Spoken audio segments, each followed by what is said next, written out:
Hi there people, hi there ladies and gentlemen, my name is Matt Sierra and this show is called Business with Matt Sierra. What an intelligent way to call the show, isn't it?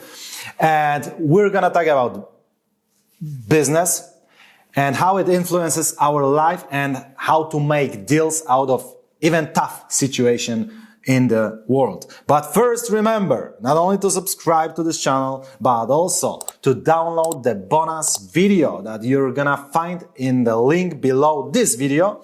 The bonus video with Elon Musk's success strategies. Check it out right now and let's go.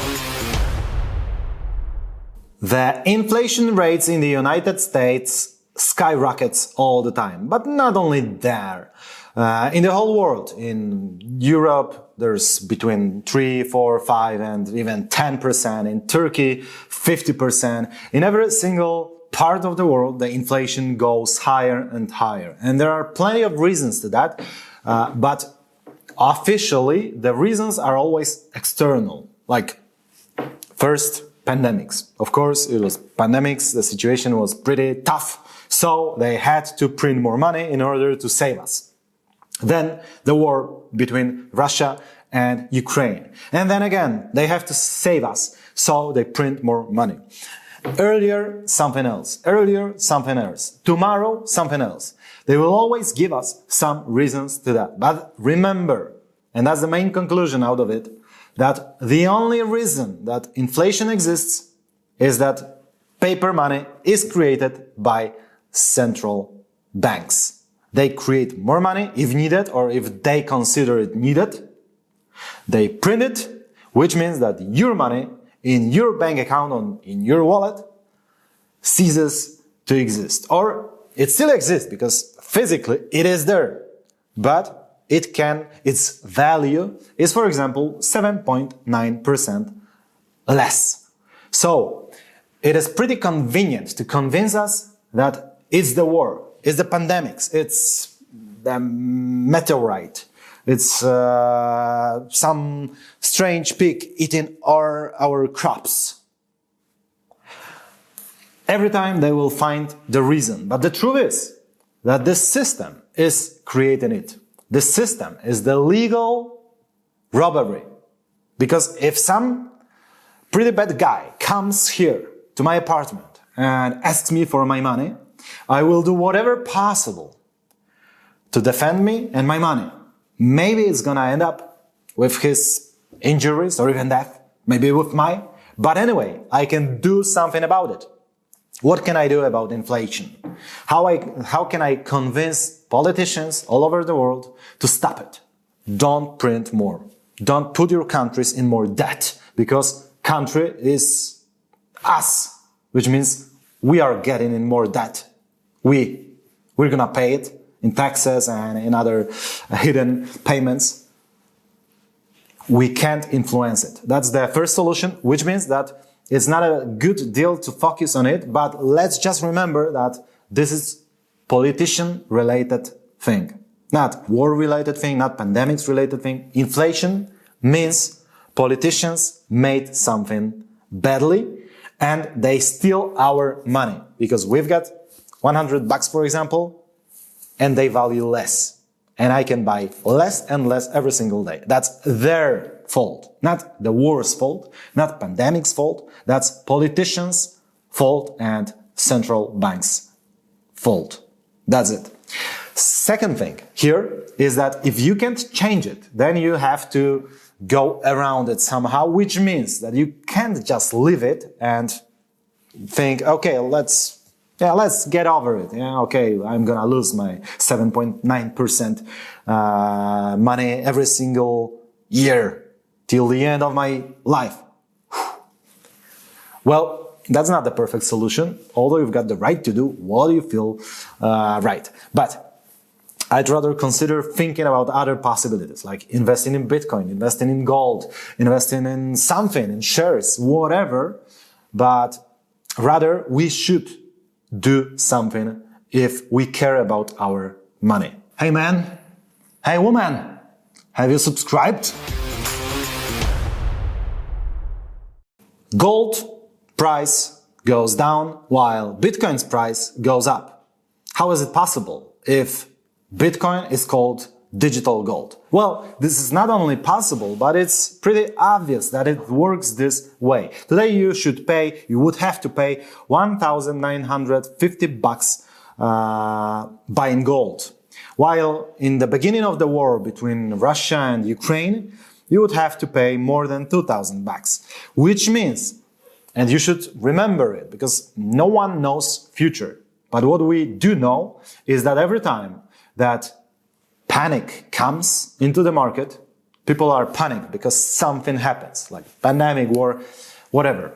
Then they buy gold because gold is safe. Gold has proved many, many times that it can help us during the really tough situation. Gold is not like investment to earn a lot of money, because to earn a lot of money, you've got to invest in maybe real estate, but if in very smart ones, but rather in Bitcoin, in artificial intelligence, and new technologies. But gold is like your shield, your defense system. And when are we thinking more about defending ourselves? When the situation seems dangerous. And remember that it is related to panic, and panicking is an emotion. And emotion is in motion, which means that it's gonna change in 2 days. Which means that when everyone is panicking, that's probably the worst moment to buy gold. Because then everyone does it. Everyone is doing it, everyone is searching for gold, which means that the price skyrockets, which means that that's not the moment to buy, it's moment to sell. And then after panics finally goes somewhere, and it always does, then the price gets lower. How much lower? I can't answer it. What would be the perfect price for gold? I don't know it. The only thing that I do know is that every time where people panic, you should sell. And then it's gonna get low because it works this way. And they can't panic for years all the time. It's impossible. Like emotion changes its motion, changes its place, and changes into something positive. So that's it. So why Bitcoin? Why Bitcoin doesn't work this way? And today, well, before the war, you would have to pay more or less $39,000 for one Bitcoin, while today you've got to pay 43, which is $4,000 more. How is it possible? Well, it is possible, and it is pretty obvious. Why? Let's think about three groups of people. The first one are Ukrainians. A lot of them have to cross the borders of Poland, of Hungary, change their country.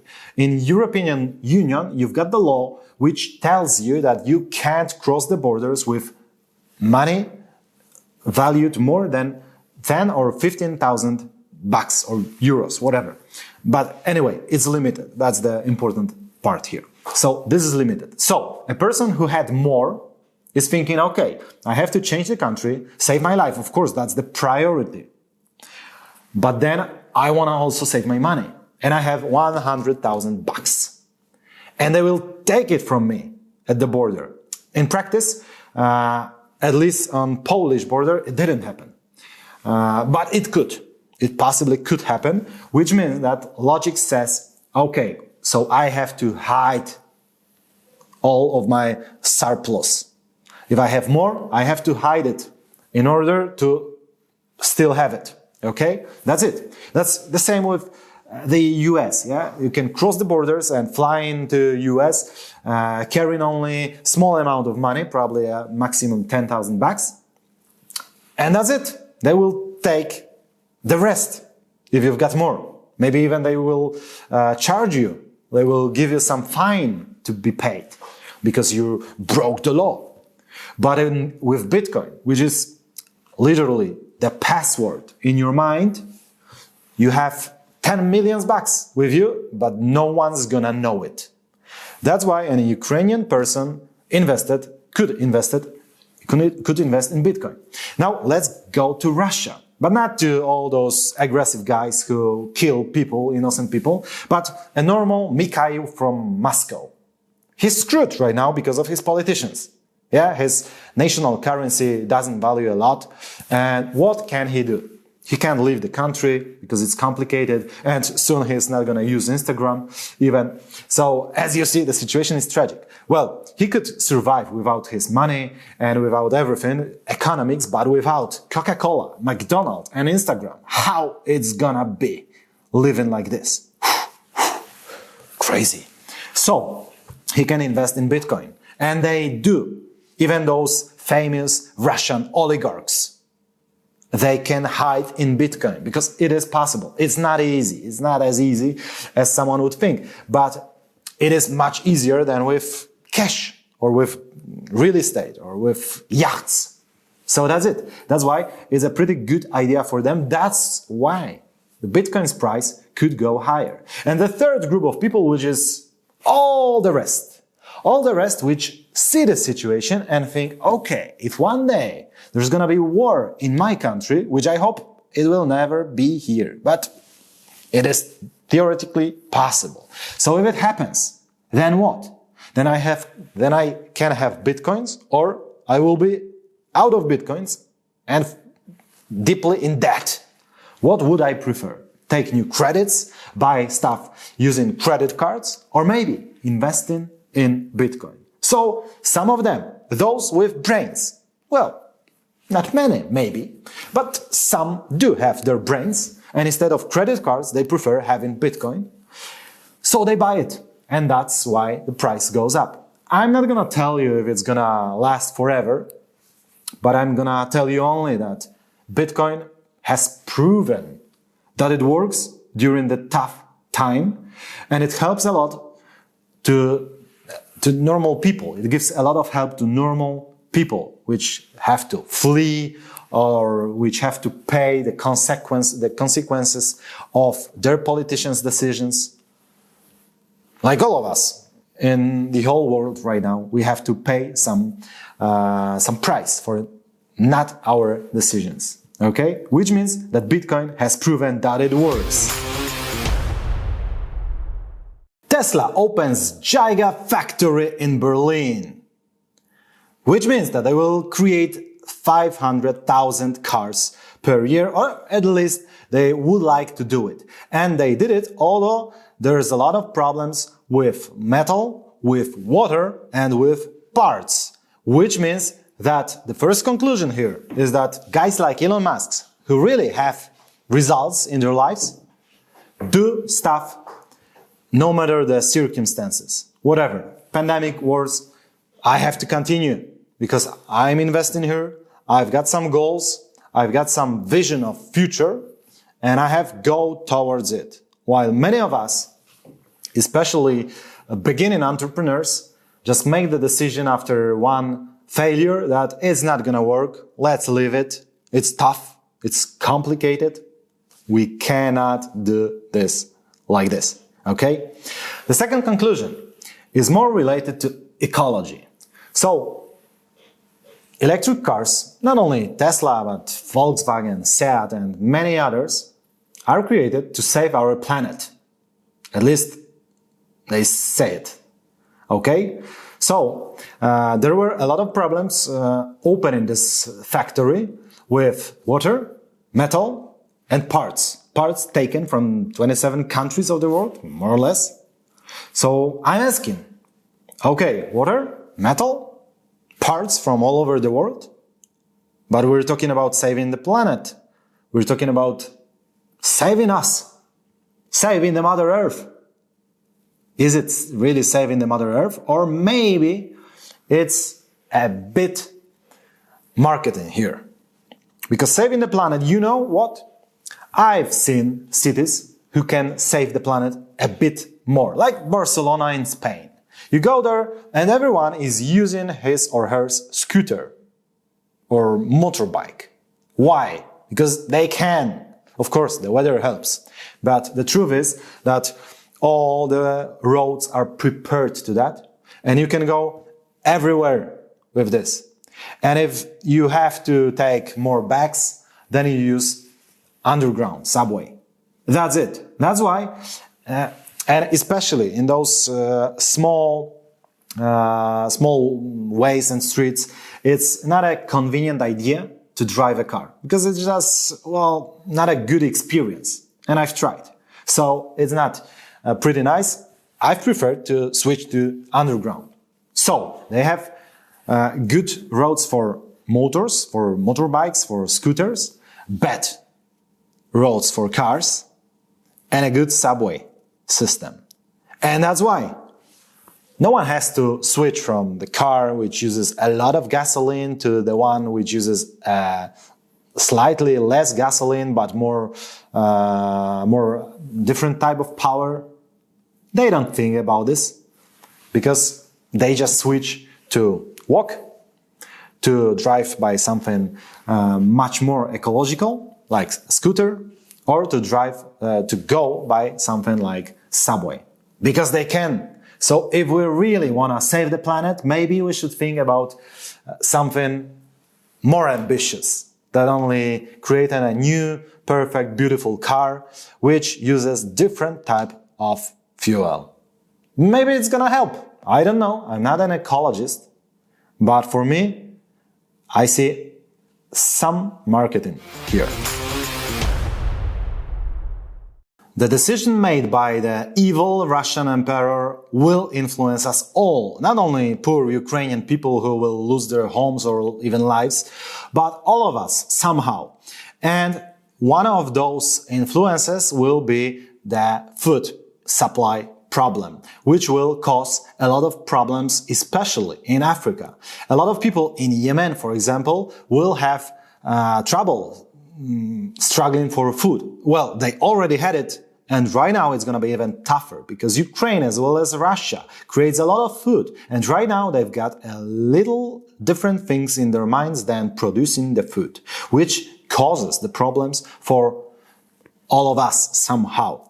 And right now, the three conclusions out of this sad and pretty evil fact. The first one is that we can't focus on it all the time because, well, thinking about the tragedy of people in Yemen will not help people in Yemen.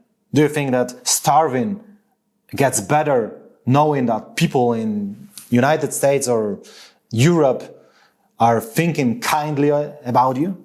No, it doesn't help. So, whether you don't think about it, or if you think, you don't do it to get depression, because it's not gonna help.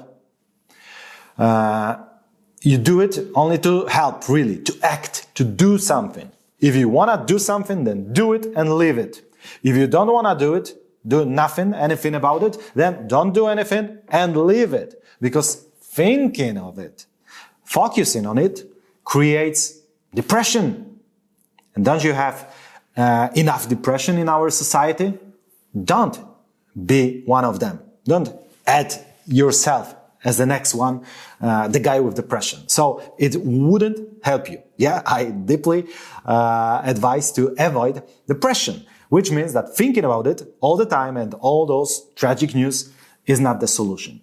The solution is finding some charities which could really help, and give them money. That's it. And then you close the topic and get back to your normal life, because that's all you can do. If you could stop the war, then probably, if you're not a Russian troll from St. Petersburg, you would just do it. You would push the button, stop the war.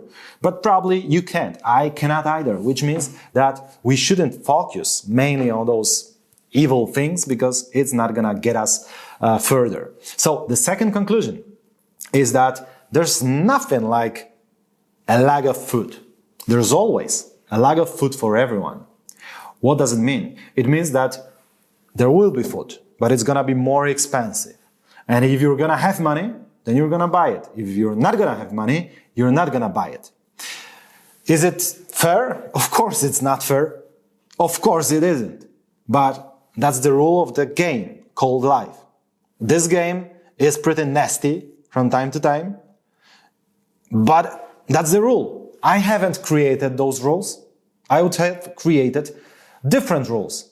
But someone put me into this game, and we have to play to survive, of course. You want to survive, don't you? So it means that in order to avoid those problems related to inflation, gas prices, food prices, you just have to earn more, which means maybe open up a new company, creating some new solutions, getting another type of job to be paid more, changing something in your life today to be prepared for tomorrow, in order not to cry tomorrow that you haven't had prepared yourself.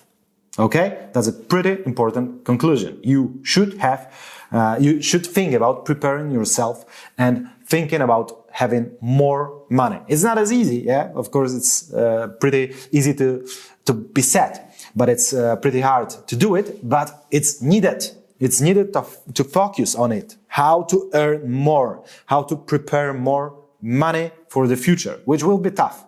And that's sure, no matter the wars, pandemics, the future, generally speaking, is usually tough. In order to make it easier, you've got to be prepared financially, especially. Not only, but financially, definitely. And the third conclusion is that every time there's some tragedy, there's some tough stuff happening in the world, there are also opportunities. But I'm not saying about cynical opportunities like if there's gonna be hunger in Africa, then I'm gonna export food to Africa with 10 times more higher price. No, that would be evil. I'm telling you about normal opportunities which are always there. For example, if there's gonna be a lack of food, it means that there's gonna be more money to be done, to be created in food industry, which means that maybe I should consider buying some terrain, some acres of land, and growing the food, the veggies, and so on, in order to earn and to help solve the problem. Because every problem can put you into depression or can put you into creative thinking. Which would you prefer? I'd prefer thinking about the solutions. The solutions for me, like how can I earn more with this pretty bad situation? By solving the problems of other people. So even if you're pretty egoic and you want to be a millionaire selling tomatoes, then create those tomatoes, produce them, grow them, and then the world not only will make you a millionaire, but will also be thankful because you're gonna solve that problem. Elon Musk helps Ukraine all the time, talking about it, mentioning them in his tweets, and organizing the Starlink internet, which is his company's internet, to make the possibility to all Ukrainians to stay connected, which is pretty important during the tough times. So he helps a lot. And right now the question related to Elon, is it only the marketing? Like the guy just wants to show off, yeah, like I'm a good guy. That's a good marketing. Yeah, of course it is. But I personally think that it's not. Some of you may not know that Elon Musk heard a lot in his school in Republic of South Africa. In his primary school, he was beaten many times. He was bullied all the time. He even ended up in hospital a couple of times, and once it was pretty dangerous even for his life. Even now, probably even in the last year, 2021, he had some surgery related to those events from more than 30 years ago. So it was tough. And then one thing that we can observe in reality, in our lives, is that people who had pretty tough experiences usually, not always, but usually pick one of two ways. The first way is be exactly the same. If I was bullied, I'm gonna bully other people. If my father was an alcoholic, I'm gonna turn alcoholic as well. A lot of people go this way, follow this way. But there are people who go exactly the opposite way. If I was bullied, I'm gonna help victims.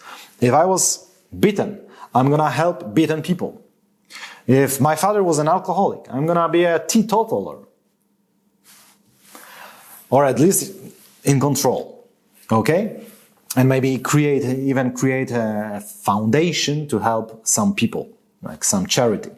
Okay? And I think that Elon probably is one of those guys who heard a lot without any kind of justice.